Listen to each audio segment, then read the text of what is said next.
Eu sempre fui do tipo quieto, sabe? Daqueles que no trabalho fazem o que é preciso, ajudam quando pedem, mas que não se destacam. Nunca fui bom em puxar assunto, em socializar.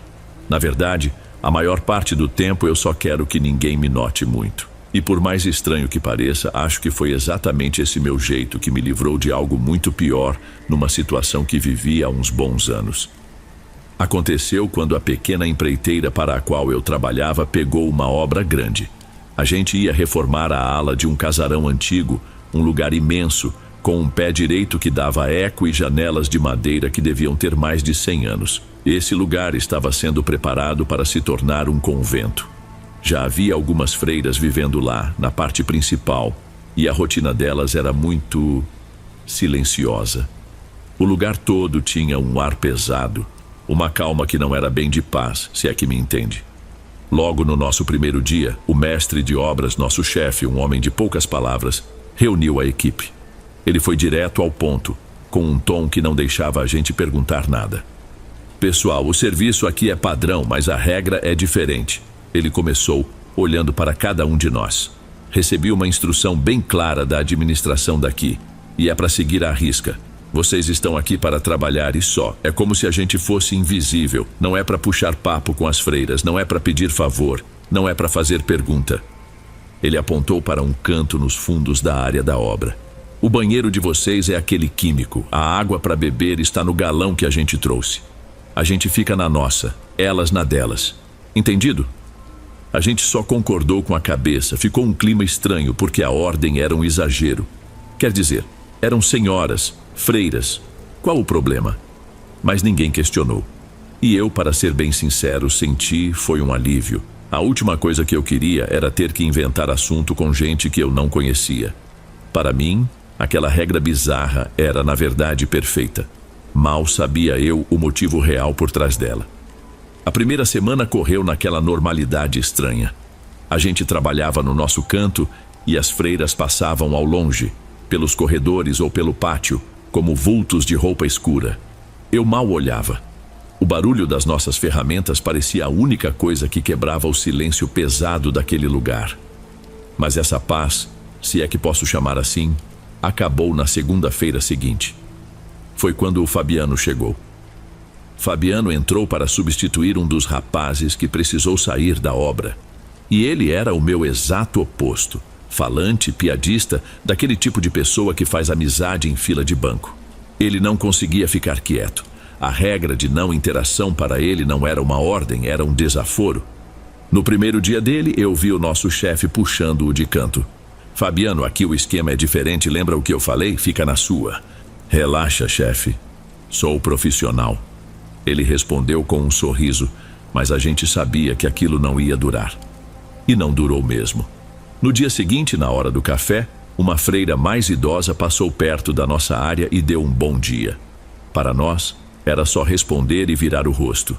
Para o Fabiano, foi um convite. Bom dia, irmã. Firmes por aqui. E a senhora? Dia bonito, né? Ele tinha essa habilidade. Em menos de 5 minutos, já sabia que o nome dela era Irmã Lúcia, que ela cuidava do jardim e sentia dor nas costas. A conversa foi tão natural que parecia absurdo alguém proibir aquilo. Aos poucos ele foi fazendo isso com todas, trazia uma cocada que a esposa dele fazia, oferecia ajuda para carregar um vaso. E as freiras, a maioria delas pelo menos, pareciam gostar. Eram simpáticas, sorriam, conversavam de volta. O chefe chamou a atenção dele mais umas 2 ou 3 vezes e o Fabiano sempre desconversava. Ele dizia que não ia ser mal educado, que se elas puxavam assunto ele respondia. Para ele era uma questão de gentileza básica e, vendo de fora, era difícil discordar. A situação toda parecia uma implicância boba da direção do convento. Eu só observava, mantendo minha distância, mas achava cada vez mais que a tal regra era só um exagero de gente muito rigorosa. O problema é que a gente estava completamente enganado. Enquanto o Fabiano era o centro das atenções, eu seguia na minha. Fone de ouvido com música, focado na massa, no reboco, no que quer que fosse a tarefa do dia. Mas por mais que eu tentasse me isolar, aquele lugar tinha um jeito de furar a minha bolha. E foi por ser quieto que eu comecei a ver coisas. Coisas pequenas, que na hora a gente até acha que imaginou. A primeira vez foi numa tarde quente. Eu estava no andaime do lado de fora, lixando a parte alta de uma parede. Lá embaixo, no pátio interno, eu vi uma freira bem jovem, de cabeça baixa, varrendo umas folhas secas perto de uma fonte desligada. Continuei meu trabalho, olhei para o lado por um instante, para a janela de um dos quartos do segundo andar. E ela estava lá.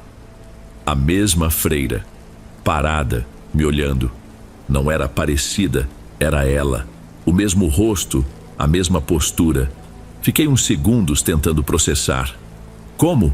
Não tinha como ela subir tão rápido, era impossível. Pisquei, forcei a vista. A freira na janela continuava lá, parada. Quando olhei de novo para o pátio, não havia ninguém. A vassoura estava encostada na fonte sozinha. Meu primeiro pensamento: o sol está batendo forte na cabeça, Geraldo. Decidi que era isso. Cansaço.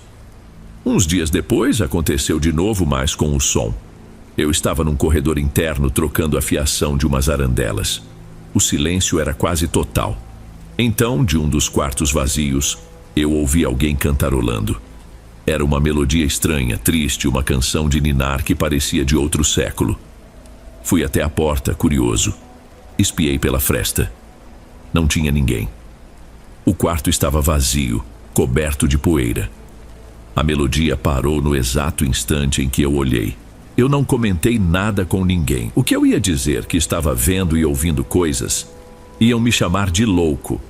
Guardei para mim, colocando a culpa no estresse, no tamanho daquele casarão que pregava peças na gente. Mas lá no fundo, uma sensação ruim começou a se instalar, uma agonia que eu não sabia explicar. Eu só sentia que alguma coisa ali não se encaixava. O circo do Fabiano com as freiras continuou por mais uma semana. Ele já sabia o nome de quase todas, de onde vinham, o que faziam antes de entrar para a vida religiosa. E eu? Bom, eu continuei vendo e ouvindo minhas coisinhas, sempre de canto de olho, sempre com uma desculpa na ponta da língua para mim mesmo. A tensão era uma coisa pessoal minha. Até a tarde daquela sexta-feira. Foi quando o nosso chefe veio correndo nos avisar. Ó, rapaziada, se arruma aí que o seu Osvaldo tá chegando. Seu Osvaldo era o supervisor geral, o dono de uma parte da empreiteira. Um cara que a gente via uma, talvez 2 vezes por obra. E só se tivesse algum problema sério. A presença dele era um evento. O nosso chefe, que era todo durão com a gente, ficava até sem jeito perto dele. Fabiano, o chefe chamou com a voz baixa e preocupada. Pelo amor de Deus, cara, a conversa chegou nele. Ele sabe que você anda de papo com as irmãs. Vê se não piora as coisas. O rosto do Fabiano, sempre tão risonho, perdeu um pouco da cor. Ele sabia que a coisa agora era séria. Ficamos todos num silêncio tenso, trabalhando num ritmo que não era o nosso. 10 minutos depois, um carro preto e mais novo que todos os nossos juntos estacionou perto da obra. Seu Osvaldo desceu. Era um senhor de uns 60 anos, bem vestido, com um ar calmo que era mais intimidador do que qualquer grito. Ele cumprimentou nosso chefe, olhou por cima o andamento da obra e seus olhos pararam no Fabiano. Ele não disse nada, apenas fez um gesto com a cabeça chamando, e os dois saíram caminhando lado a lado em direção à parte mais antiga e quieta do convento. A gente parou o que estava fazendo para comer, mas ninguém tinha fome de verdade. Ficamos ali só olhando os dois sumirem num dos corredores longos, especulando sobre o tamanho da bronca. Mas a conversa deles demorou. Demorou muito mais do que o necessário para uma simples chamada de atenção. Eles voltaram quase 1 hora depois. Nós já tínhamos terminado o nosso almoço improvisado e voltado ao trabalho, ainda tensos. Vi os dois se aproximando pelo pátio. Seu Osvaldo tinha a mesma cara calma, que não dava para saber o que ele estava pensando. Ele deu um aceno de cabeça para o nosso chefe, entrou no carro e foi embora, sem dizer mais uma palavra. Já o Fabiano, eu nunca vou esquecer a imagem dele voltando. A gente esperava que ele viesse xingando ou chateado, talvez até com vergonha pela bronca na frente de todo mundo. Mas não era nada disso. O Fabiano que voltou não era o mesmo que tinha ido. Aquele brilho de quem está sempre pronto para uma piada, a energia dele, tudo tinha sumido. Ele caminhava devagar, com os ombros um pouco caídos. O rosto estava pálido e os olhos, que eram sempre tão vivos, pareciam vazios, como se ele estivesse olhando para dentro de si mesmo e não gostasse do que via. Ele não olhou para ninguém. Passou reto por nós, pegou a marmita dele, que já devia estar fria, e se sentou num canto afastado para comer, sozinho, em silêncio. Nós nos entreolhamos, sem saber o que fazer ou dizer. O silêncio dele era mais alto do que qualquer gritaria. Ninguém teve coragem de perguntar. Demos espaço. O resto da tarde passou assim, com ele trabalhando de forma mecânica, sem dizer uma única palavra. Era como se tivessem apagado a luz dentro dele. E eu entendi com uma clareza que me deu um nó no estômago que aquilo não tinha sido uma bronca. Uma bronca não faz aquilo com uma pessoa. O que quer que seu Osvaldo tenha dito ou mostrado para ele naquela caminhada, tinha quebrado alguma coisa dentro do Fabiano. E uma parte de mim, a parte que já andava vendo coisas estranhas naquele lugar, começou a ter medo de verdade do que poderia ser. Passou o fim de semana. Na segunda-feira, o clima na obra ainda estava pesado, carregado. Fabiano continuava uma sombra do que era, movendo-se em silêncio, e ninguém se atrevia a quebrar essa bolha. Foi quando o chefe nos chamou. Faltava um tipo específico de argamassa e o depósito mais próximo ficava a quase 1 hora de viagem. Ele apontou para a caminhonete da firma. Geraldo, Fabiano, vão lá buscar. Eu senti um frio na barriga. 40 minutos sozinho com ele dentro de uma cabine. O que eu ia falar? O silêncio no pátio já era ruim. Dentro de um carro seria uma tortura. Mas não tinha como negar. Assim que entramos na caminhonete e eu dei a partida, o silêncio pareceu pesar uma tonelada. Eu já estava procurando na minha cabeça alguma coisa estúpida para falar sobre futebol ou o tempo, quando ele mesmo falou primeiro. E aí, Geraldo, você gosta de trabalhar com a gente? A voz dele saiu baixa, meio arranhada, como se estivesse destravando depois de muito tempo sem uso. Eu respondi qualquer coisa, um sim é um bom trabalho, só para não ser mal educado. Ele continuou com umas perguntas sobre há quanto tempo eu estava na firma, coisas assim. Parecia que ele só estava enrolando para chegar no assunto, e estava. Depois de uns 10 minutos de estrada, ele olhou para mim. Você viu a chamada que eu levei na sexta, né? Todo mundo viu. Confessei que sim, com um movimento de cabeça. Ele deu uma risada curta, sem humor nenhum. Pois é.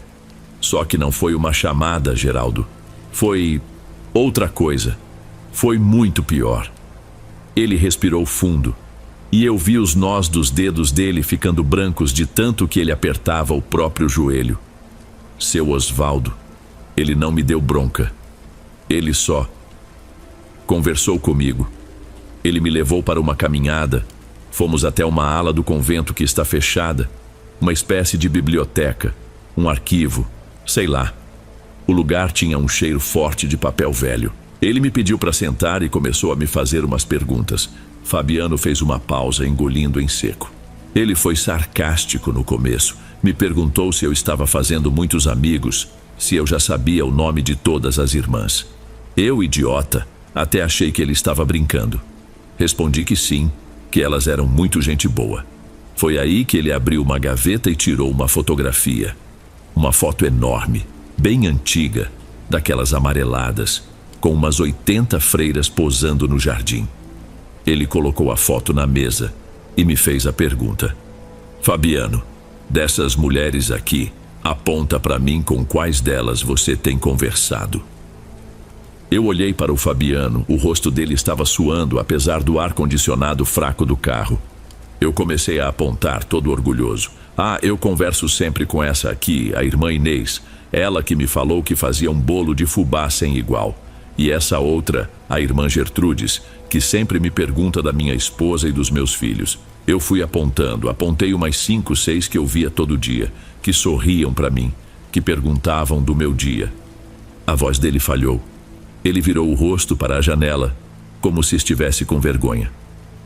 Geraldo, ele pegou uma caneta, e com uma calma de dar medo, ele começou a circular os rostos que eu apontei. E do lado de cada rosto que ele circulava, ele puxou uma setinha e escreveu uma data. Fabiano me olhou e os olhos dele tinham um pavor que eu nunca tinha visto. Era a data da morte de cada uma delas. A irmã Inês, do bolo de fubá, ela morreu de infecção em 1982.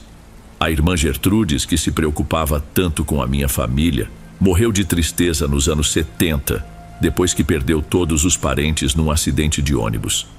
Eu não conseguia dizer nada, apenas segurava o volante com mais força.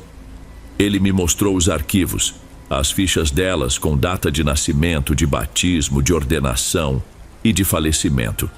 Ele me falou, como se estivesse comentando o tempo, que nem todas as irmãs ali tinham sido totalmente honestas comigo. Faltou mencionarem o pequeno detalhe de que já tinham morrido há décadas.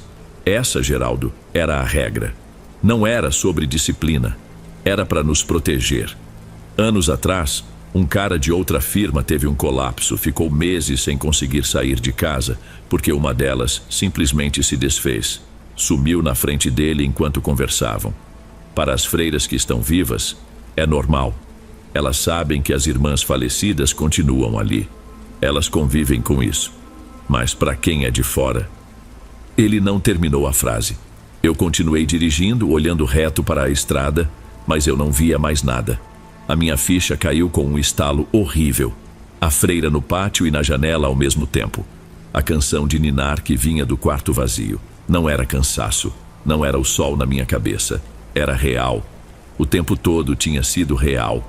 O resto da viagem de volta foi em silêncio absoluto. Mas não era mais um silêncio constrangedor. Era pesado, denso. Um silêncio de quem viu uma coisa que não devia ter visto. Quando chegamos na obra, descarregamos os sacos de argamassa sem trocar uma palavra. A gente só se olhava de vez em quando.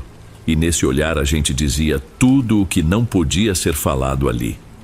Trabalhar naqueles últimos dias no convento foi a experiência mais desesperadora da minha vida. O segredo era como um veneno que, agora que eu sabia, contaminava tudo. O Fabiano mudou de novo. Ele não era mais aquele cara apagado e vazio. Agora ele era um animal assustado. Estava sempre alerta, olhando por cima do ombro. Se uma das freiras aparecia em um corredor, ele imediatamente se virava e ia para o outro lado, inventando uma ferramenta que precisava buscar. O homem que fazia questão de dar bom dia para todas, agora mal levantava os olhos do chão. E elas percebiam. Uma vez uma freira de rosto muito gentil se aproximou dele com um sorriso. "Fabiano, meu filho, você está tão quieto esses dias. Aconteceu alguma coisa?" Ela perguntou com a voz suave. Eu, que estava perto, vi o corpo do Fabiano enrijecer completamente. Ele gaguejou um "Tá tudo bem, irmã, é só cansaço", e praticamente fugiu, me deixando lá com ela. A freira ficou olhando para as costas dele, com uma expressão de genuína tristeza no rosto. E foi isso que me deu mais medo. Elas não pareciam más, pareciam sozinhas e presas. Eu também mudei. O meu silêncio deixou de ser só o meu jeito e virou uma proteção. Eu me esforçava para ser invisível. Se eu via uma delas vindo na minha direção, eu me enfiava no primeiro vão de porta que encontrava. Meu medo era diferente do Fabiano. Ele tinha medo do que já tinha acontecido com ele. Eu tinha pavor do que poderia acontecer. Se uma delas decidisse conversar comigo, o que eu faria? Se eu visse uma delas sumir na minha frente? A gente terminou a obra uma semana antes do prazo. Acho que nunca uma equipe trabalhou com tanta vontade. Não era por profissionalismo. Era desespero para sair dali o mais rápido possível. No último dia, enquanto guardávamos as ferramentas na caminhonete, Fabiano colocou a mão no meu ombro. Ele não disse obrigado. Ele não disse se cuida. Ele só falou com a voz baixa. "A gente nunca mais fala sobre isso, tá bom?" Eu só concordei com a cabeça. Era uma promessa que eu pretendia cumprir. E eu cumpri a promessa. Já se passaram quase 5 anos desde aquilo. Eu e o Fabiano saímos daquela empreiteira um tempo depois, mas continuamos amigos. Amigos de verdade. A gente se ajuda, faz churrasco, fala de tudo, menos do convento. Aquele assunto foi enterrado tão fundo que é como se nunca tivesse existido. Mas ele existe. Ele vive no nosso silêncio. Eu estou contando isso para você, Dom, porque eu precisava colocar para fora, mesmo que anonimamente, porque aquela experiência não ficou lá naquele casarão. Ela veio comigo. Ela mora na minha cabeça. Às vezes eu estou em um lugar cheio, tipo no metrô na hora do pico, ou andando numa rua movimentada do centro. E, de repente, eu sinto uma coisa estranha. Eu olho para os rostos na multidão, pessoas vivendo suas vidas, correndo, rindo, falando no celular, e a pergunta vem na minha cabeça: será que são todos reais? Eu sei que é loucura, eu sei que é paranoia, mas depois do que eu vi, do que eu sei que é possível, a certeza que eu tinha sobre o mundo se quebrou para sempre. O mais triste é que hoje, pensando com calma, eu não sinto que estávamos em perigo. As freiras, as vivas e as outras eram gentis. Talvez a única coisa que elas quisessem fosse um pouco de companhia, um alívio para a solidão de quem já devia ter ido embora. E nós, com nosso medo, só as deixamos ainda mais sozinhas. Eu me arrependo de ter sentido tanto pavor e tão pouca compaixão. Mas o medo é irracional, e o que eu aprendi naquela obra é que a realidade é muito mais frágil do que a gente pensa. É como se o chão que a gente pisa não fosse tão firme, e eu tive o azar de sentir esse chão rachar debaixo de mim.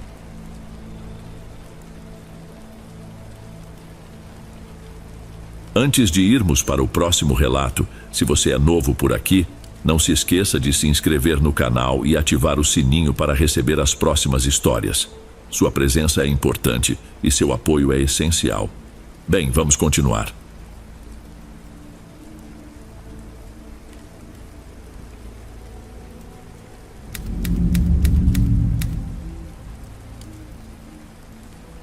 Boa noite, Dom. Decidi escrever porque não sei mais com quem conversar sobre isso e tenho a impressão de que você vai entender, ou pelo menos não vai me achar completamente maluca. A história toda é estranha e começou num lugar que para mim era um lugar que eu adorava, uma daquelas grandes feiras de arte e cultura pop. Imagina um pavilhão imenso desses de centro de convenções com aquele ar gelado artificial tentando vencer o mormaço que vinha da rua. Um mar de gente, um zumbido constante de conversas e, no meio de tudo, o nosso beco de artistas. Fileiras e mais fileiras de mesas, cada uma com o universo particular de alguém. Meu espaço ali era o meu orgulho. Eu sou ilustradora. Meu sustento vem de um trabalho num escritório durante a semana, mas minha vida de verdade está nos meus desenhos. Passo meses me preparando, virando noites para ter tudo pronto, desde os prints até os botões e as bolsas de tecido. É nesse ambiente que a gente encontra de tudo, e foi lá que minha relação com a Verônica ficou mais próxima. No nosso meio, ela era um nome grande. Já tinha contratos com marcas, fazia projetos que davam uma grana que eu mal conseguia imaginar. Eu, sinceramente, a admirava. Mantinha uma distância respeitosa, um aceno de cabeça aqui, um sorriso ali. Mas naquela edição, uns 2 anos atrás, ela veio até minha mesa. Ariane, querida, que bom te ver. A voz dela soou um pouco mais alta que o necessário, fazendo 1 ou 2 pessoas olharem. Seu trabalho está cada vez mais lindo, parabéns. O elogio me deixou sem graça, veio rápido demais, quase automático. Eu agradeci, tentando ser simpática, enquanto ela examinava minhas coisas com um olhar que eu não sabia dizer o que era. Não parecia admiração, era mais como uma análise, uma medição. Eu fiz uma coisinha para você, uma lembrancinha, ela disse, tirando um pacotinho de dentro da bolsa. Era um botom de cerâmica fria, meio rústico.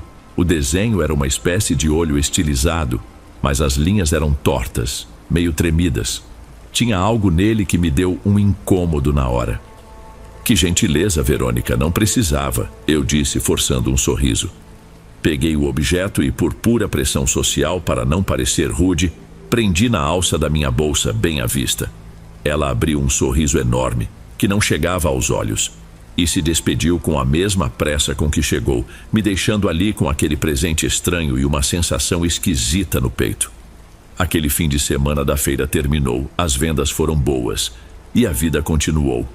Guardei o que sobrou de material numa caixa, incluindo a bolsa com aquele botão esquisito da Verônica. Com a correria, o presente e a sensação estranha que ele me causou acabaram esquecidos no fundo de um armário. A vida de quem tem trabalho duplo é assim. Não dá tempo de remoer muita coisa. Um mês depois, surgiu a confirmação de outro evento grande, um dos mais importantes do ano, marcado para o início de novembro. Eu anunciei nas minhas redes sociais, feliz da vida, e a resposta dos seguidores foi incrível. E foi aí que tudo começou. E lá fui eu para mais uma maratona. Saía do escritório, chegava em casa e me afundava nos preparativos. Era o meu ciclo normal, mas dessa vez, algo estava diferente. Começou como um cansaço que eu nunca tinha sentido. Não era o esgotamento físico de quem vira à noite desenhando. Era uma coisa mais interna, uma moleza que vinha de dentro. Um peso que se instalava nos ombros e descia pelas costas, me deixando sem ânimo. Eu tentava lutar contra, tomava um café mais forte, prometia a mim mesma que ia dormir mais cedo no dia seguinte. Achava que era o corpo pedindo arrego, só isso. Uma noite, meu marido, o Matias, chegou do trabalho e me encontrou largada no sofá. Eu tinha sentado ali só por 1 minuto para organizar umas embalagens e simplesmente apaguei. Amor, dormiu aqui no sofá? Ele perguntou, tocando meu ombro com cuidado. Oi, eu respondi, a voz pastosa de um sono pesado e nada reparador. Acho que cochilei, nem percebi. Ele me olhou com aquela preocupação que eu já conhecia, a mesma de todas as vésperas de evento. Você está se matando de trabalhar, Ariane. Desse jeito você vai ter um treco antes da feira. Vem, vamos pra cama, você precisa descansar de verdade. Não tinha como discutir com ele. Era o que qualquer um diria, e eu mesma concordei. O problema é que naquela noite, e nas que se seguiram, eu ia para a cama, dormia por 8, 9 horas, e acordava me sentindo mais exausta do que quando deitei. O tal descanso de verdade parecia cada vez mais distante, e o cansaço ia se tornando uma coisa que não passava de jeito nenhum. Com a feira se aproximando a 1 semana de distância, o cansaço se transformou em algo mais físico e concreto. Uma dor surda começou a pulsar na base das minhas costas, uma dor persistente que não aliviava com analgésico nem com mudança de posição. O cheiro de comida me embrulhava o estômago. Eu olhava para o prato que o Matias preparava com todo o cuidado e sentia uma repulsa que me fazia querer chorar de frustração. Eu estava emagrecendo e não entendia o porquê. Mas o mais estranho, o que realmente começou a me assustar, não era a dor ou a falta de apetite, era o sofá. Aquele nosso sofá retrátil, de um tecido marrom meio áspero que sempre ficava no centro da sala. Ele se tornou uma espécie de imã. Minha rotina virou um ciclo bizarro. Eu acordava, ou melhor, eu me arrastava para fora da cama e ia direto para o sofá. E ali eu ficava. Eu sabia que precisava trabalhar, que tinha encomendas para finalizar, que o tempo estava correndo. Eu ensaiava me levantar. Dava 1, 2 passos em direção ao meu canto de trabalho, onde meus materiais me esperavam, e era tomada por uma exaustão súbita, uma necessidade quase desesperada de voltar e me deitar. Não era preguiça, era como se alguma coisa me prendesse ali, me puxando de volta para aquelas almofadas. À noite a situação ficava ainda mais esquisita. Matias tinha que insistir muito para me levar para o quarto. Amor, vem! Você não pode dormir aí de novo, vai acabar com as suas costas. Ele pedia, a voz carregada de uma preocupação que começava a se misturar com a incompreensão. Eu ia, deitava na nossa cama, no nosso colchão que sempre foi tão confortável, e sentia como se estivesse no lugar errado. Era como se o quarto me expulsasse. Eu não conseguia relaxar, não achava uma posição. Esperava o Matias dormir, o que levava poucos minutos, e então, na ponta dos pés, eu voltava para a sala. Voltava para o sofá. Eu não entendo, Ariane, ele me disse uma manhã me encontrando ali, encolhida. O que tem esse sofá? Você não descansa nada aí. Eu sei. Foi tudo o que consegui responder. Mas eu sinto que preciso ficar aqui. A pergunta dele ficou ecoando na sala.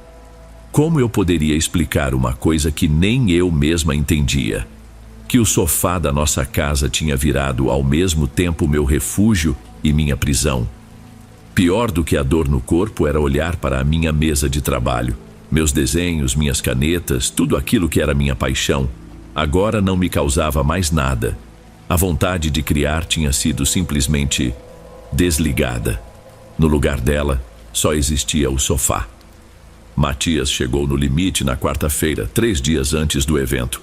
Ele me viu tentando, sem sucesso, levantar do sofá para ir ao banheiro e sua paciência acabou. Chega, Ariane, pega seus documentos, nós vamos ao pronto-socorro agora. Eu não tive forças para discutir. Ele praticamente me vestiu e me levou no carro até o hospital do nosso convênio. E o mais estranho aconteceu. Dentro do carro e depois na sala de espera com seu cheiro de limpeza e ar-condicionado forte, eu comecei a me sentir um pouco melhor. A dor nas costas diminuiu, a náusea passou. Fui atendida por uma médica jovem com cara de quem estava num plantão interminável.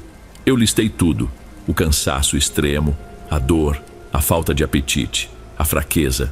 Eu só não mencionei a parte do sofá. Como eu ia dizer aquilo sem que ela me encaminhasse direto para uma avaliação psiquiátrica? Ela me examinou, fez perguntas e pediu uma bateria de exames. Tirei sangue, esperei. E em cada minuto que passava longe de casa, eu me sentia mais normal. A ponto de pensar que talvez fosse tudo da minha cabeça, um esgotamento tão grande que estava criando sintomas físicos. Matias também percebeu. Vi um pingo de alívio nos olhos dele. 1 hora depois, a médica voltou com os resultados em mãos e um sorriso profissional. Olha, Ariane, seus exames estão perfeitos, hemograma completo, vitaminas, tudo dentro da normalidade. Não há nenhum sinal de infecção ou qualquer outra alteração. Ela continuou falando que provavelmente era um quadro de estresse agudo, burnout. Recomendou repouso, hidratação e talvez procurar uma terapia. Eu ouvia tudo aquilo em silêncio. Como assim, perfeitos? Eu mal conseguia me manter em pé em casa, mas ali, no papel, eu era a imagem da saúde. Saí do consultório me sentindo uma farsa. O alívio de Matias se transformou em pura confusão. O pior foi quando a gente abriu a porta de casa. No instante em que pisei para dentro, o peso voltou, mas voltou com tudo, como uma pancada. O ar do apartamento pareceu denso, pesado. A dor nas costas me atingiu com tanta força que minhas pernas fraquejaram. Se Matias não estivesse me segurando, eu teria caído. Meus olhos foram imediatamente atraídos para a sala, para o sofá. Matias viu a transformação no meu rosto. Viu a cor sumir da minha pele. O medo que eu senti no hospital por ser chamada de louca não era nada comparado ao terror que senti naquele momento.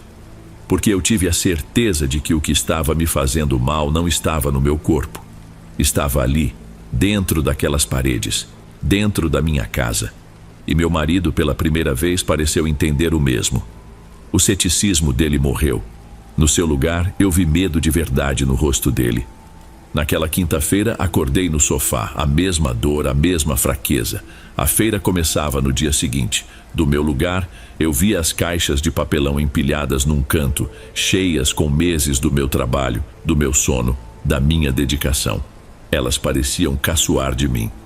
Foi ali, olhando para todo aquele esforço encaixotado, que a ficha caiu com tudo. Eu não ia conseguir ir. Era fisicamente impossível.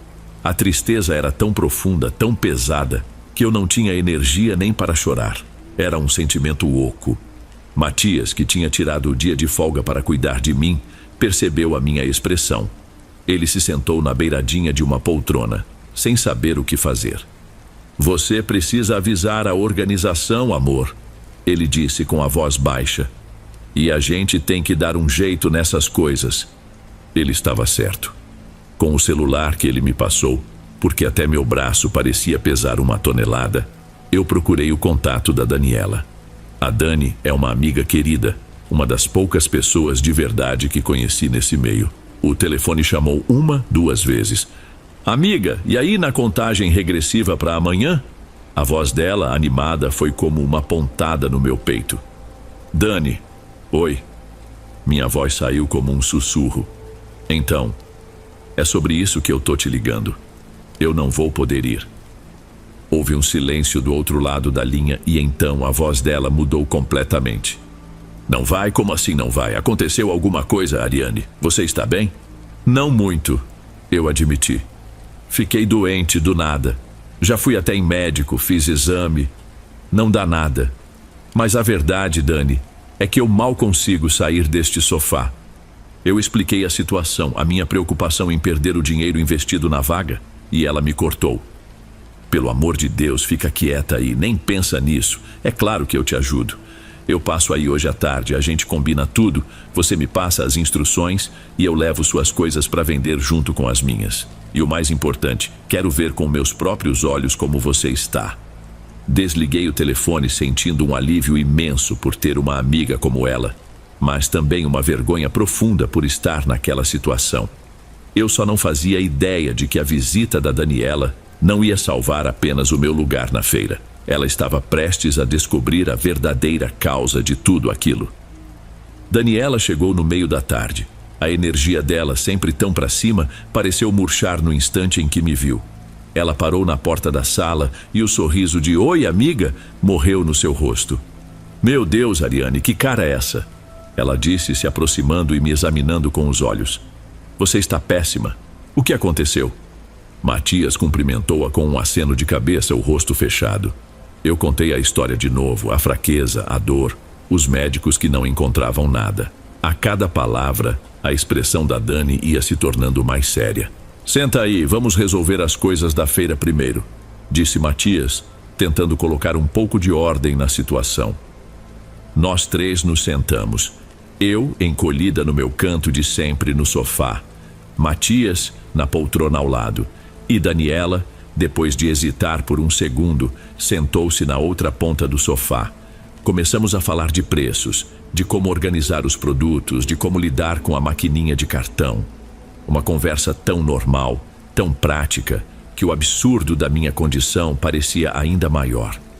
Em certo momento, para ver uma lista de produtos que eu tinha anotado, Daniela se arrastou pelo assento, se aproximando mais de mim. No meio de uma frase, ela parou. Levou a mão à testa. "Nossa, que esquisito", ela murmurou, balançando a cabeça de leve. "O que foi, Dani?" Matias perguntou. Me deu uma pontada na cabeça do nada. E uma tontura. Parece que o ar ficou pesado de repente. Eu e Matias nos olhamos. Aquela descrição, pesado, era exatamente como eu me sentia naquela casa. Mas Daniela não era de ficar parada sentindo.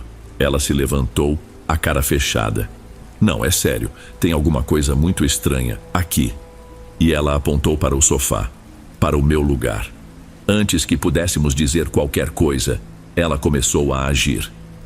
Com uma determinação quase desesperada, ela puxou as almofadas grandes do encosto e as jogou no chão. "Dani, o que você está fazendo?" Eu perguntei, a voz fraca. "Tem alguma coisa errada com esse sofá, Ariane. Eu tô sentindo." Ela enfiou as mãos nas frestas profundas entre o assento e o encosto, vasculhando o tecido. Matias me olhou, sem saber como reagir àquela cena. A energia da Dani era quase agressiva. De repente, ela soltou um ruído de dor. "Ai, merda, tem alguma coisa pontuda aqui", me espetou. Ela continuou a remexer no mesmo lugar e, com uma expressão de nojo, puxou a mão para fora. Na palma da mão dela, em meio a um pouco de poeira e fiapos, estava o botão de cerâmica.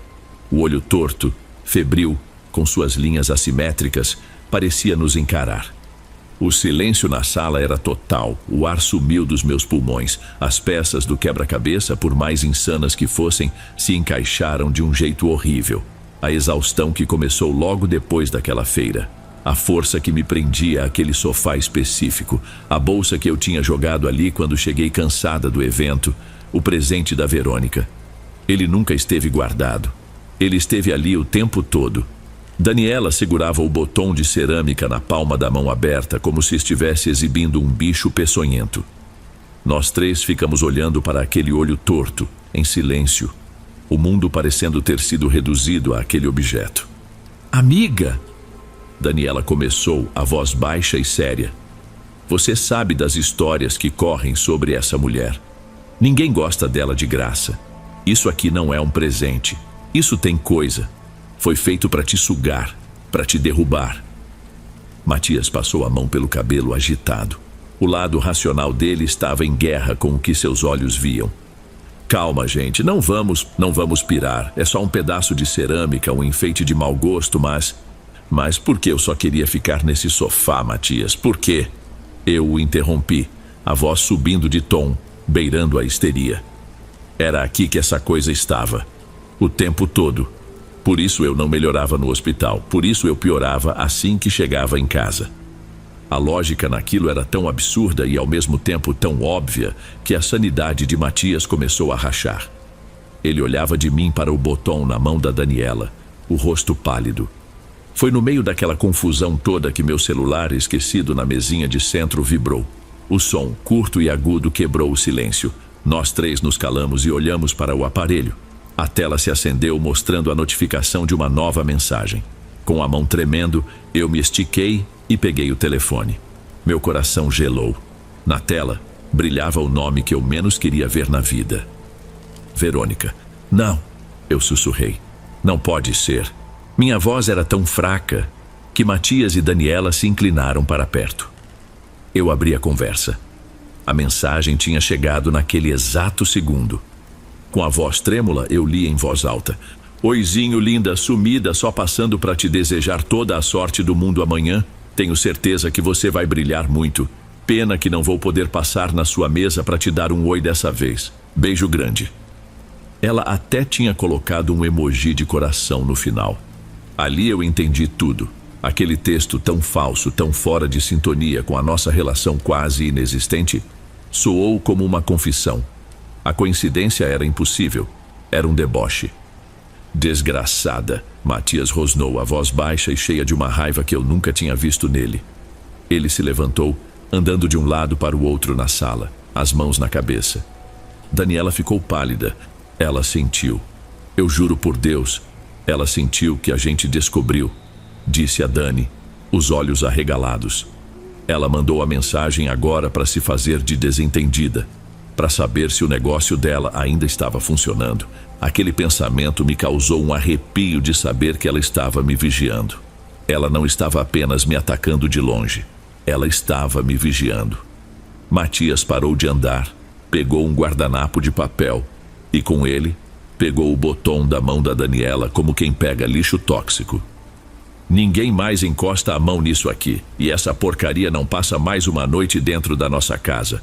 Naquela mesma noite agimos. Enquanto Daniela, com uma eficiência impressionante, arrumava minhas caixas para levar no dia seguinte, Matias fez uma ligação. Ele falou baixo no corredor, mas ouvi trechos da conversa. Era com uma tia-avó dele, uma senhora do interior, dessas que o povo da cidade grande costuma chamar de supersticiosa. Para nós, naquele momento, ela era a única esperança. Quando ele desligou, seu rosto estava sombrio, mas determinado. É exatamente o que a Dani falou, ele disse olhando para o guardanapo onde o botão estava enrolado. Minha tia disse que isso é trabalho feito. Coisa de gente invejosa que não tem luz e tenta apagar a dos outros. Foi feito para sugar sua alegria, sua força de criar, sua vida. As palavras dele pesaram no ar. Minha tia-avó deu instruções claras. A gente precisava se livrar daquilo. Agora. Esperamos dar meia-noite. Daniela já tinha ido embora, prometendo ligar no dia seguinte. Matias pegou o embrulho com o botão e o colocou dentro de um saco de pão, de papel. No caminho até o carro, um silêncio pesado tomou conta, mais denso que o normal. As ruas do nosso bairro, normalmente cheias de vida, estavam desertas.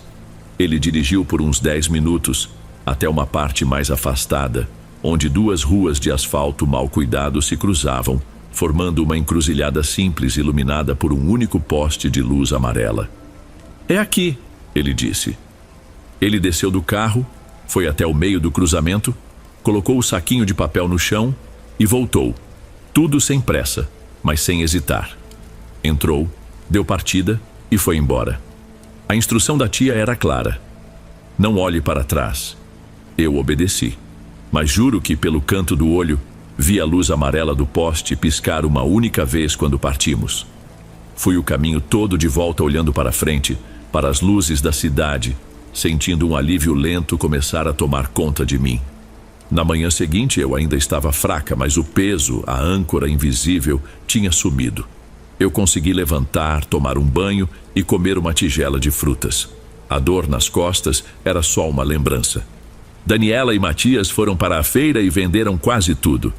Verônica, segundo a Dani, passou pelo estande. Viu que não era eu que estava lá. e deu um sorrisinho contido antes de seguir em frente. Eu me recuperei completamente, pelo menos fisicamente. Uns meses depois, em outro evento, Verônica veio até mim, sorridente como sempre, e me estendeu outro presente, um chaveiro dessa vez. Eu aceitei com um sorriso igualmente falso, agradeci e na primeira lixeira que encontrei no caminho para casa, joguei o objeto fora. Até hoje, quando me lembro, sinto um tipo de vergonha. Não da situação, mas da minha própria inocência. Eu sempre achei que essa maldade, essa coisa de fazer trabalho para prejudicar alguém, era coisa de novela, de história de interior. Hoje, eu olho para as pessoas de um jeito diferente, com um pé atrás. Aquele presente não me roubou só a saúde por uma semana. Roubou para sempre um pedaço da minha confiança na bondade das pessoas.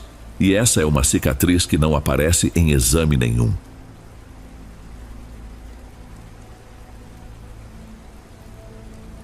Antes de irmos para o último relato, se ainda estiver por aqui, comente o horário que está assistindo. Gosto de saber quem assiste os relatos até o final. Bem, vamos continuar.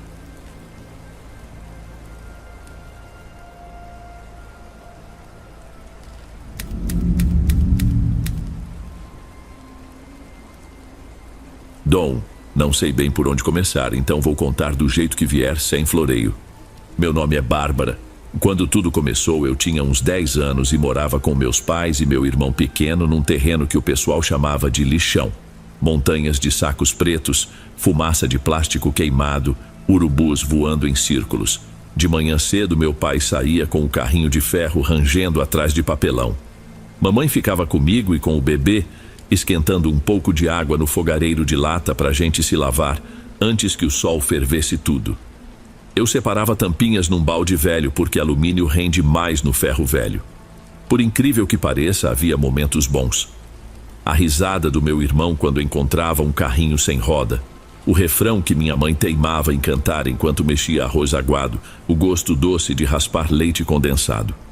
Foi nesse dia a dia que a primeira coisa estranha apareceu. Um cheiro diferente. Não era carniça nem resto de comida. Surgia ao entardecer, pesado como pano úmido guardado por muito tempo. Minha mãe franziu o nariz, largou a colher e sussurrou um misericórdia que fez meu estômago revirar. Ela raramente se assustava. Na manhã seguinte acordei antes da claridade porque ouvi algo junto da porta de metal. Um arrasto lento, insistente, como se alguém revirasse um saco procurando tesouro. Fiquei imóvel, ouvindo, até o ruído parar de repente, num silêncio que dava até medo. Contei para o meu pai. Ele deu de ombros, disse que devia ser catador madrugando. Tentei acreditar, mas o cheiro voltou mais forte enquanto falávamos, como se quisesse provar que existia. Depois disso, as moscas ficaram mais numerosas e lentas, grudavam na lona e não saíam nem com tapa. A luz do fim de tarde batia torta e projetava sombras compridas dos montes de lixo que não combinavam com o formato real. Toda noite eu precisava respirar fundo várias vezes antes de apagar a vela, repetindo que era só coisa da minha cabeça. Parece pouco, eu sei. Nenhuma aparição, nenhum grito no meio da noite. Só um aviso miúdo de que, no meio de tanto descarte, havia algo que não devia estar ali. E que talvez tivesse escolhido nossa família para se acomodar. Mesmo sem entender, comecei a achar que a culpa era minha, porque fui eu quem primeiro sentiu o cheiro e tratei como bobagem. E isso foi só o começo. Mesmo assim, segui em frente. Saí na manhã seguinte para ajudar meu pai, mas ele me mandou voltar porque o carrinho já estava pesado demais. Fiquei meio sem função, então me meti no meio dos montes de lixo tentando achar cobre, que vale mais. O sol ainda era baixo, mas o odor estranho parecia ter acordado antes de todo mundo.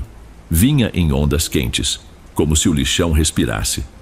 Dobrei por trás de uma pilha de colchões rasgados e vi um garoto agachado diante de um saco preto rasgado. Era magro feito espantalho, camisa puída grudada no corpo. Estava de costas, mas dava para perceber os ossos do ombro se mexendo tão salientes que pareciam querer cortar a pele. Parei a uns 3 passos, querendo perguntar se precisava de ajuda. Antes que eu abrisse a boca, ele meteu as mãos inteiras no saco.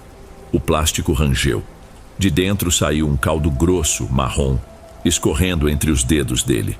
O cheiro subiu forte demais. Ardeu na garganta como pimenta estragada. Eu tossi. Ele virou o rosto. O jeito de girar lembrava bicho, não criança.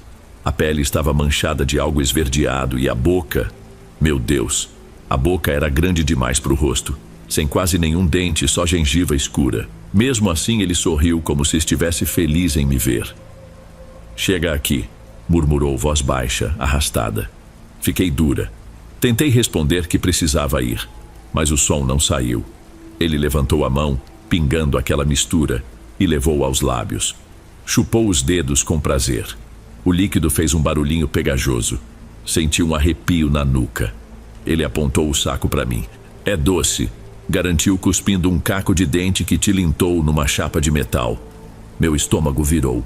Dei um passo atrás, afundei o calcanhar numa lata enferrujada. O ruído ecoou e por um segundo tudo ficou mudo. Moscas, vento, até meu coração pareceu pausar. A sensação era de que eu não devia ter feito barulho nenhum. O garoto inclinou a cabeça, curioso, e o sorriso se abriu mais, esticando as bochechas como elástico velho. Não pensei. Girei e corri. As solas finas do chinelo machucavam na quentura da terra misturada com caco de vidro. Escorreguei, quase caí, mas continuei até ver o barraco. Entrei arfando. Minha mãe mexia o caldo de feijão num fogareiro de lata. Contei tudo de sopetão, palavras atropeladas. Ela largou a colher, limpou a mão no avental improvisado e pediu que eu mostrasse onde era. Voltamos. Só restava o saco rasgado, vazio, afundando numa lama escura. O sol batia alto. O calor fazia o líquido borbulhar devagar. Nenhum sinal do garoto. Minha mãe colocou a mão no meu ombro, apertou de leve. Deve ser moleque do bairro vizinho, murmurou, mas o olhar dela estava longe, preocupado. Quis acreditar. Mesmo assim, na hora do almoço, o cheiro voltou mais forte que o tempero. Eu não consegui comer. Pai ralhou. Falou que precisava de energia para trabalhar. Não contei para ele. Já adivinhava que acharia loucura de criança.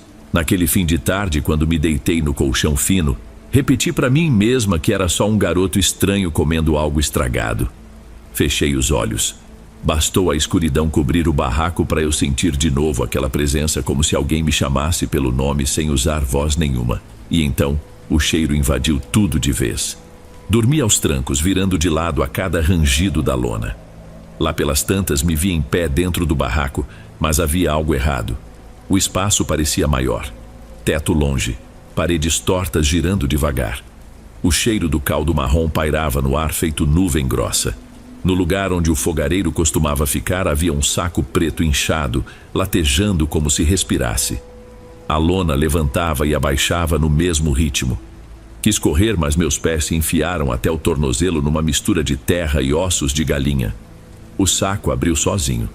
De dentro brotou aquele garoto, magro, gengivas escuras, olhos fundos. Ele não falava. Mexia a boca formando meu nome, mas sem som nenhum. Ainda assim eu ouvia por dentro da cabeça. Cada vez que ele articulava Barbará, uma pressão apertava meu peito, como se alguém estivesse empurrando meus pulmões. Acordei num pulo. Estava suada, mas o ar ao redor gelado, apesar do calor da madrugada. Demorei para notar que meus braços prendiam alguma coisa. Era meu irmão. Ele tremia, choramingando baixinho. Quando tentei soltá-lo, ele grudou mais forte, unhas pequenas cravadas na minha pele. Mamãe ergueu a cabeça do outro lado. A lamparina de querosene lançava sombra comprida no teto. Que foi isso, menina? Cochichou, voz rouca de susto. Sonho ruim, só isso, respondi tentando parecer firme. Eu mesma não acreditava. Ela suspirou, encostou o terço na testa de Emiliano e murmurou meia dúzia de ave-marias. Logo depois, lembrei do vômito escuro do Emiliano e senti o estômago revirar. O resto da noite passou em branco. Eu fingia dormir, mas mantinha o olhar preso numa brecha da parede, convencida de que os olhos do garoto espiavam dali. De manhã, encontrei um dente miúdo perto do meu travesseiro. Parecia dente de leite, porém amarelado, como se tivesse apodrecido dentro da gengiva. Escondi no bolso antes que meus pais vissem. Nos dias seguintes vieram os ruídos. Primeiro um choro fino, distante, no meio da noite, que por vezes imitava o tom do meu irmão. Depois, um raspado constante na chapa de metal, que fazia às vezes de porta, como se alguém arranhasse de leve só para avisar que estava lá. Pai dizia que era gato procurando comida. Mamãe repetia que o terço iria proteger. Eu assentia, mas guardava o dente num caixote sob o colchão, sem coragem de jogá-lo fora. Medo de que aquilo fosse, de algum modo, parte de mim agora. Quando o sol batia a pino, tudo parecia normal. Eu lavava as roupas do meu irmão numa bacia de plástico, pendurava nos arames improvisados e quase esquecia. Mas bastava a claridade baixar que o mau cheiro voltava, misturado com um cheiro doce e enjoativo, lembrando fruta passada. Moscas empoleiravam-se na lona, não reagiam à fumaça do fogareiro, caminhavam em círculos como se hipnotizadas. Às vezes eu sentia algo tocar meu tornozelo, olhava e não havia nada além de sombra de sacolas balançando. Comecei a desconfiar de mim mesma. Será que eu carregava a coisa? Será que o garoto grudara em mim no instante em que corri? Não falei nada para ninguém. Minha mãe já me achava assustada demais. Meu pai mal tinha tempo de respirar entre um serviço e outro. Guardar o receio pareceu mais seguro que ouvir sermão sobre imaginação fértil. Na quinta noite acordei sem ar. Pesava sobre meu peito como se alguém tivesse sentado ali. Abri a boca tentando puxar oxigênio e senti cheiro de saco queimado. O teto girava de novo, mas eu sabia que estava acordada. Forcei os braços, nada. Quando finalmente consegui virar o rosto, vi a lamparina apagada. Detalhe que me deu um frio na barriga. Meu pai nunca deixava a chama morrer. No escuro, 2 manchas azuladas flutuavam, do tamanho de jabuticabas, longe uma da outra como olhos. Estremeci. Pisquei forte para me convencer de que era imaginação. As manchas não sumiram. Piscaram de volta como se soubessem que eu estava tentando fingir que não era real. Não lembro quanto tempo fiquei paralisada. Quando o ar enfim voltou, as manchas tinham sumido. Corri para acender a lamparina. O pavio estava intacto, o querosene cheio. O fósforo chiou, a chama tremeu. Naquela luz fraca percebi outra coisa. Moscas, centenas, grudadas no teto de lona, imóveis, formando um desenho que lembrava um rosto sorrindo. As patas brilhosas juntas pareciam dentes. Eu quis gritar, mas minha voz saiu baixa, rouca, incapaz de acordar ninguém. Só consegui virar para o lado, abraçar meus joelhos e esperar o sol resolver nascer. Passei o dia tonta lavando pano de chão com minha mãe, enquanto vigiava o horizonte feito vigia de navio. Quando meu pai voltou, empurrando o carrinho quase vazio, chamou a gente para dentro. Hoje ninguém dorme, avisou, fincando uma vela de 7 dias numa garrafa trincada. Se cochilar, isso entra. Não perguntou o quê, parecia já saber. Na madrugada anterior tinha saído para urinar e voltou branco, mudo. Agora sentou no tamborete, recitando trechos de oração que não encaixavam, como quem pesca proteção onde dá. Quando o sol caiu, o ar ficou parado. O fogo da vela se inclinou sem vento. Eu balançava Emiliano no colo. A febre diminuíra, mas ele soltava gemidos fundos. Minha mãe molhou um pano, passou na testa dele, olhos arregalados. A chapa da porta deu um estalo seco. Som de unha longa no metal. Então, apareceu. Um corpo miúdo, enganchado no canto alto da parede, movendo-se como aranha. Joelhos para fora, cotovelos tortos, a pele manchada de verde escuro. Mesmo longe reconheci o menino do saco. Meu pai ergueu o facão que usava na lenha, mas hesitou. A criatura virou o rosto. Um olho azul aguado, o sorriso largo demais, vazio como casca oca. O cheiro doce podre encheu o barraco. Eu travei. Minha mãe atirou água benta. As gotas bateram na parede. A coisa sumira entre as ripas do teto, rápida e silenciosa. Emiliano começou a chorar rouco, adulto, a pele pipocando manchas que apareciam e sumiam. Mamãe o abraçou. Meu pai ficou imóvel, facão pendendo da mão. Fui até a porta, abri fresta curta. Luar sobre lixo, nada vivo nem mosca. Então ouvi gargalhada espalhada vinda de latas vazias batendo sozinhas. Um eco debochado. Empurrei um tambor contra a chapa. Meu pai largou o facão e murmurou: Amanhã saio daqui, nem que seja para dormir na rua. E ninguém discutiu. Sentados no chão de terra, contamos os segundos até a vela apagar e nos mergulhar num breu que parecia respirar conosco. O resto da noite virou vigília. A cada rangido da lona eu sacudia e meu pai rodava pelo cômodo apertando o cabo do facão. Em sussurros ele descreveu o que vira lá fora quando foi urinar. A mesma coisa, pendurada num poste torto lambendo o ar. Do queixo pingava um caldo preto que fervia na poeira. O relato saiu trêmulo, mas a raiva misturada ao medo era evidente. Pouco depois algo correu sobre o telhado plástico. Passos leves que iam e voltavam, acompanhados por arranhões nas madeiras. Emiliano soluçou, depois calou, olhos fixos num ponto acima da gente, como se conseguisse acompanhar a criatura. Então o barulho parou de repente e um silêncio pesado tomou conta. Tão pesado que eu quase preferia o som dos passos. Mamãe sugeriu rezar juntos. Pai concordou, mas sua voz falhou no meio do credo. Eu tentei puxar a oração adiante, mas a cada palavra sentia o ar ficar mais denso, como se a coisa chupasse nossa fala antes que alcançasse o teto. A lamparina balançou. A chama alongou-se em forma de língua e apagou sem estalo. Ficamos às escuras, respirando alto, esperando o céu clarear. Nem o galo do vizinho cantou quando amanheceu. Até os bichos pareciam sentir o que rondava. Meu pai abriu a porta com cuidado, como se temesse encontrar o menino grudado do lado de fora. Só viu sacolas estufadas de ar quente e moscas preguiçosas batendo asa. Respirou fundo e avisou que iria ao povoado buscar um frete. Precisava de uma carroça grande para mudar nossas coisas no fim da semana. Mamãe iria junto. Queria que o enfermeiro examinasse Emiliano, ainda febril. Tranca a chapa com a corrente, pediu segurando meu ombro. Se ouvir barulho, reza e fica quieta. Assenti e confirmei o cadeado improvisado 2 vezes. Quando eles sumiram estrada afora, o barraco pareceu crescer ao redor, feito boca de cova. Tentei matar o tempo separando latas e garrafas. Mesmo com o sol a pino, a penumbra não saía, parecia uma sombra grudada ali. Agachei para empilhar potes plásticos e notei uma gota de querosene caída da lamparina. No reflexo turvo, vi algo passar atrás de mim. Virei num pulo. Nada além do colchão e do baú. 2 segundos depois o cheiro voltou. Mistura de fruta passada com caldo de carne esquecida. Veio então um silêncio sem inseto nem vento. Um rangido suave percorreu a tábua dos fundos. Repetido, cadenciado, lembrando alguém engatinhando do lado de fora. Aproximei-me devagar, coração batendo nos ouvidos. Ninguém, só lona balançando leve. Quando me virei, o colchão estava vazio. Emiliano dormia ali 1 minuto antes.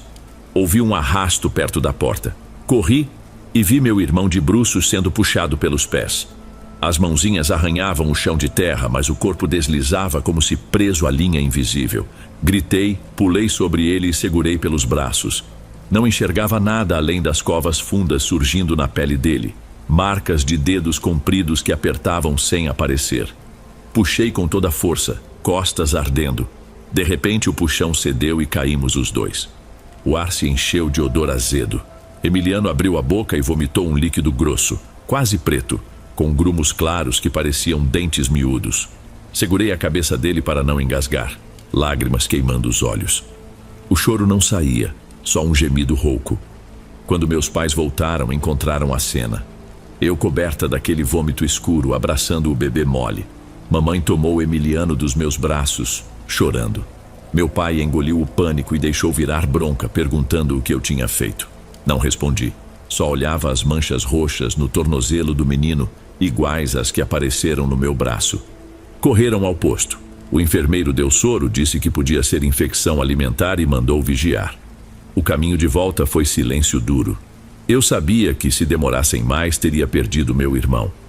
Meu pai não quis jantar, sentou com o facão no colo, olhos pregados na parede.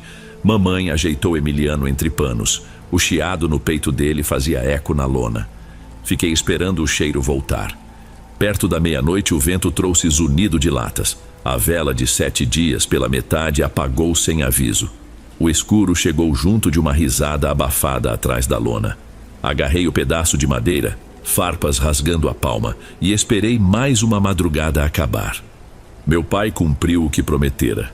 De madrugada amarrou tudo o que possuíamos em fardos, empilhou sobre o carrinho, encaixou Emiliano num caixote forrado de pano e empurrou até o posto de saúde improvisado no salão paroquial. Eu segui atrás, tremendo mais de medo que de frio. O doutor, homem miúdo de bigode ralo, examinou meu irmão com calma, mas a testa dele foi franzindo. Ouvi cada palavra porque a parede de compensado era fina. Pulso fraco, febre oscilando, manchas que somem e voltam. Não é só alimento estragado. Mamãe chorou baixo, pai ficou quieto, punhos fechados. Quando o doutor saiu, me encarou um segundo como se quisesse arrancar resposta da minha cara.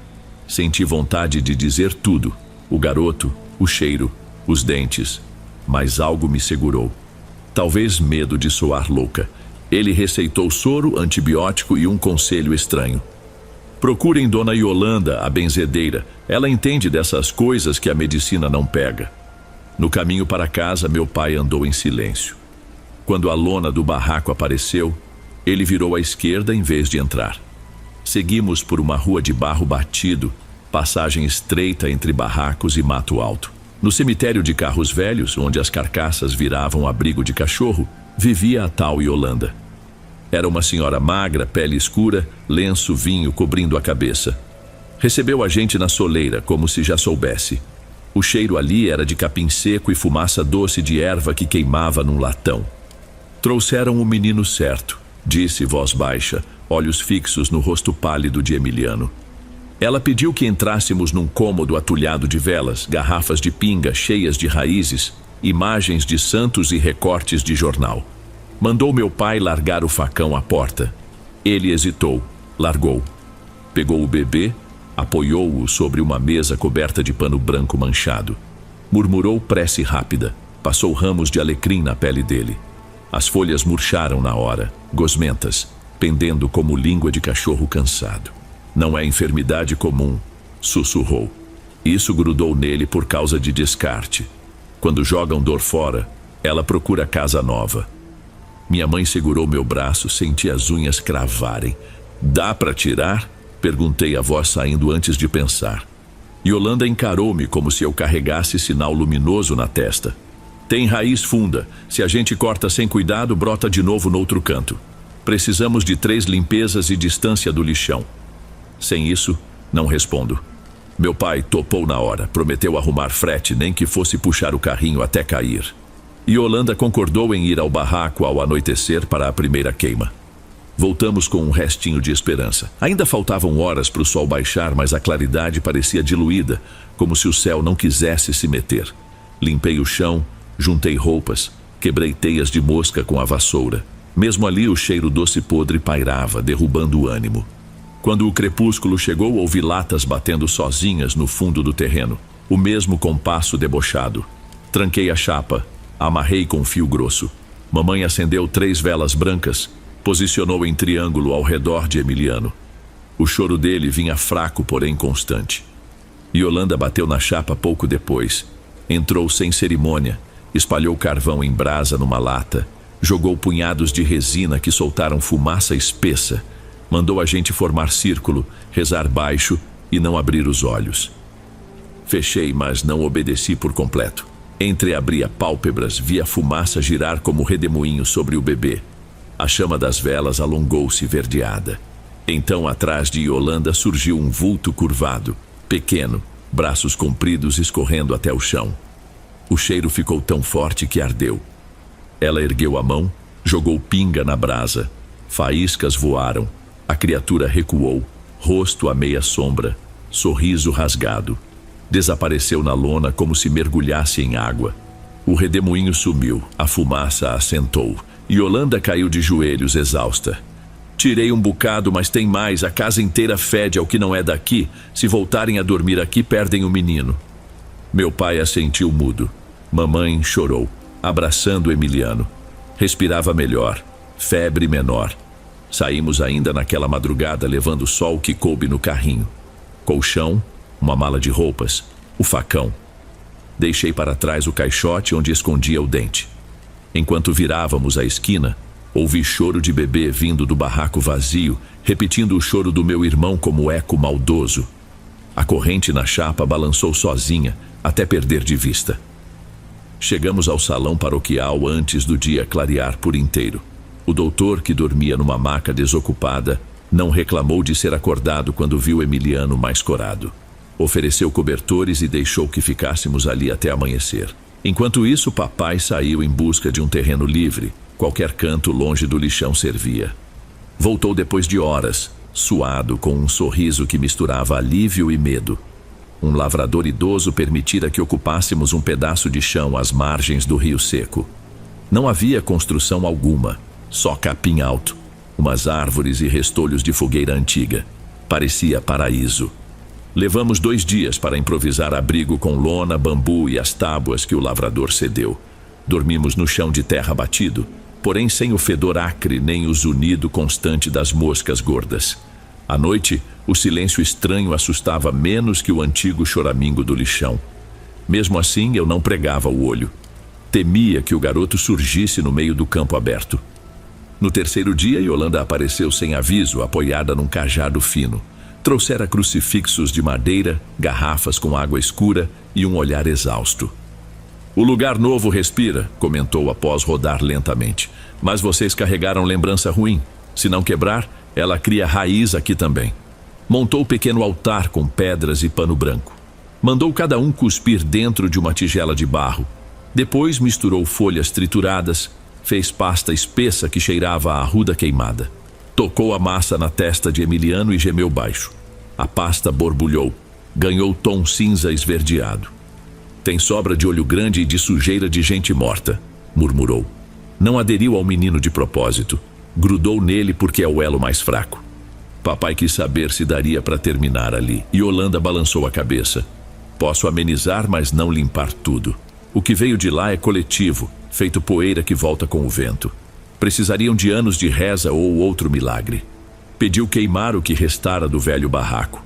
Papai assentiu, mas confessei que deixara um caixote. O tal dente dentro, escondido debaixo da lona. Yolanda me fitou com pena. "Aquilo é laço.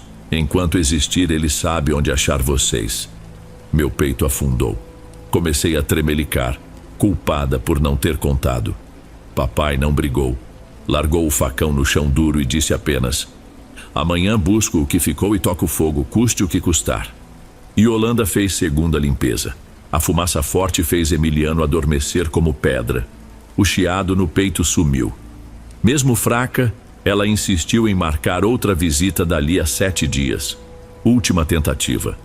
Antes de sair, advertiu: "Qualquer sinal de riso ou cheiro doce, corram para o rio. Fiquem na água até passar. Água corrente confunde coisa ruim." Quando o sol se pôs, observei a claridade alaranjada recortar árvores e pensei que talvez estivéssemos salvos. Porém, no breu recém-chegado, percebi rastro escuro serpenteando pelo chão batido, indo do altar até a lona, como se a pasta cuspida procurasse voltar à tigela. Corri, raspei o chão com um pedaço de telha. O rastro desfez-se em pó fino, cheiro agridoce escapando no vento. Naquela noite sonhei com o lixão pegando fogo. Entre labaredas o garoto sorria, segurando o caixote aberto. Dentro, dezenas de dentes apodrecidos batiam uns nos outros como castanhola. Acordei engolindo um grito, certa de ter ouvido latas batendo ao longe. Mas o campo estava mudo. O rio soltava só um filete tímido. Virei de lado e vi Emiliano respirando calmo. Mesmo assim, o medo ficou ali, quieto.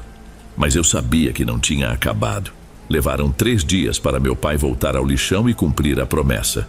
Saiu antes da aurora, levando facão, um galão de gasolina e a certeza de que podia não voltar de lá. Quando regressou, o sol já caía. Vinha coberto de fuligem, olhar perdido. "Queimei tudo", murmurou, mas o caixote abriu sozinho. Os dentes pulavam no fogo como pipoca. Não consegui quebrar todos. Mostrou a palma mordida por algo pequeno demais. Deitamos Emiliano e velamos a madrugada inteira, ouvindo estalos distantes, como madeira trincando. Nos dias seguintes, meu irmão melhorou. O cheiro desapareceu, as moscas sumiram. Só meu pai murchava. Mal comia, suava frio. Uma tarde me entregou o facão embrulhado num pano. Se a risada voltar, usa, pediu sem me encarar. Não voltou. Na semana seguinte ele amanheceu morto. O coração parou. Dentro do pano havia um único dente amarelado, colado por resina negra. Enterramos meu pai à beira do rio. Yolanda olhou o dente antes de cobrir a cova e sussurrou que raízes cortadas ainda procuram crescer. Mamãe tentou aguentar, mas 2 anos depois se foi de febre repentina. Fiquei com Emiliano, criei o menino longe de entulho. Trabalhei, estudei, morei em pensões frias até levantar paredes de tijolo. Hoje tenho 2 filhos, eles correm por um quintal limpo que cheira a sabão em pedra e manga madura. Mesmo assim, vez ou outra, o caminhão de lixo deixa no ar um cheiro doce podre que me faz buscar manchas roxas na pele. Semana passada, meu caçula me mostrou um dentinho diferente achado na calçada. Pequeno, bordas carcomidas. Sorri para não assustar. Guardei no bolso. Mais tarde, enterrei no vaso de manjericão, porque planta viva me parece escudo melhor que fogo. Desde então vigio as trancas, ouço o silêncio antes de dormir e me culpo por ter ignorado o primeiro aviso.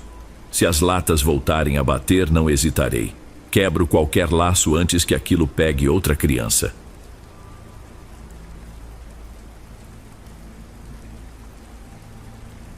Ei pessoal, obrigado por ouvirem. Clique no sininho de notificações para ser alertado de todas as futuras narrações. Lanço vídeos novos todos os dias por aqui. Espero te ver nos próximos. Agora na tela vou deixar outros 2 bons vídeos que sei que irão gostar. Te vejo por lá.